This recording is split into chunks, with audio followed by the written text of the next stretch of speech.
ওই সিএনজি এসে পেছনে মেরে দিছে।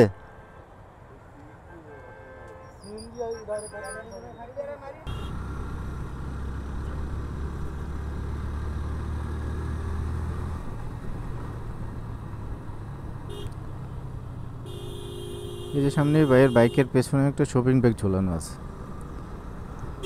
আমি টানতে অনেক পেছন থেকে ওনাকে মানে ফলো করতেছি। যদি শপিং ব্যাগটা চাকার নিচে ঢুকে যায় তাহলে তো বিপদ।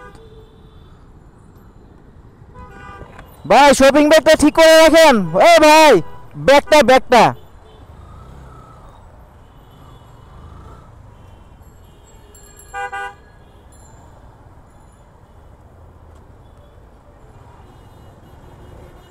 ভাই মনে বুঝতে পারে নাই।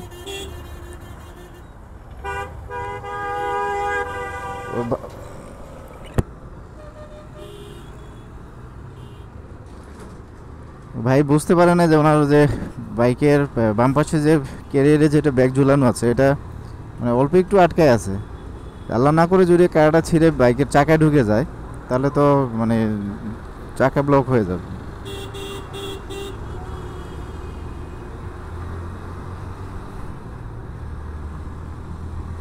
আমি অনেক পেছন থেকে দেখতেছি যে মানে বাইকে বলবো, কিন্তু ভাই যেভাবে টানতেছে তো আমি আর বলার সুযোগ পাই নাই। এখন বলে আসলাম যে ভাই বুঝলো কিনা, হয়তো ভাই হয়তো কাঁধে যে ব্যাগ ঝুলানো আছে ওই ব্যাগটাই।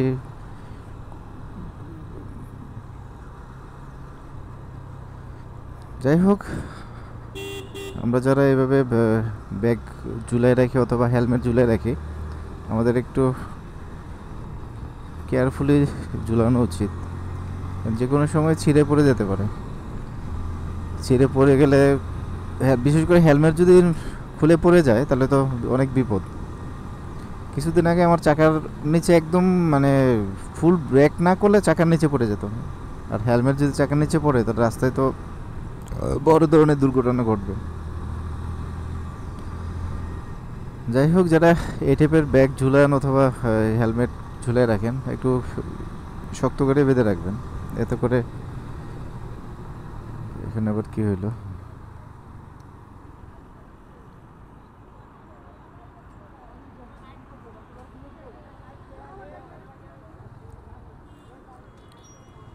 এই অটো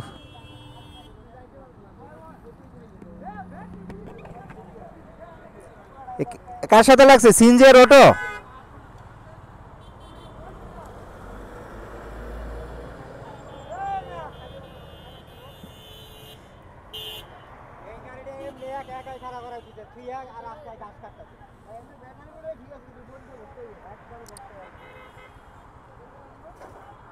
ভাই আপনাদের সাথে লাগছে নাকি?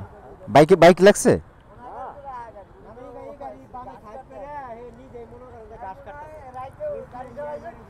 ওই সিএনজি এসে পেছনে মেরে দিছে।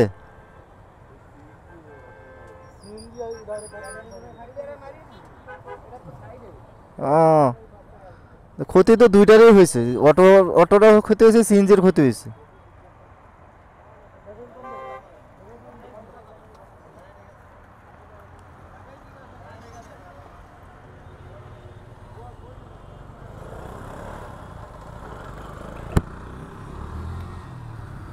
এই তো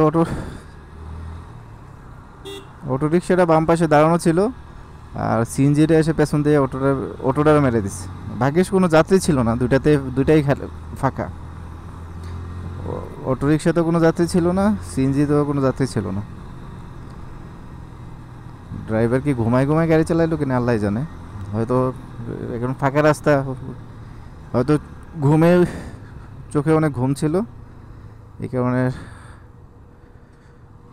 করতে পারে নাই। ওকে, এই পর্যন্তই। ভালো থাকেন, সুস্থ থাকেন। আসসালামু আলাইকুম।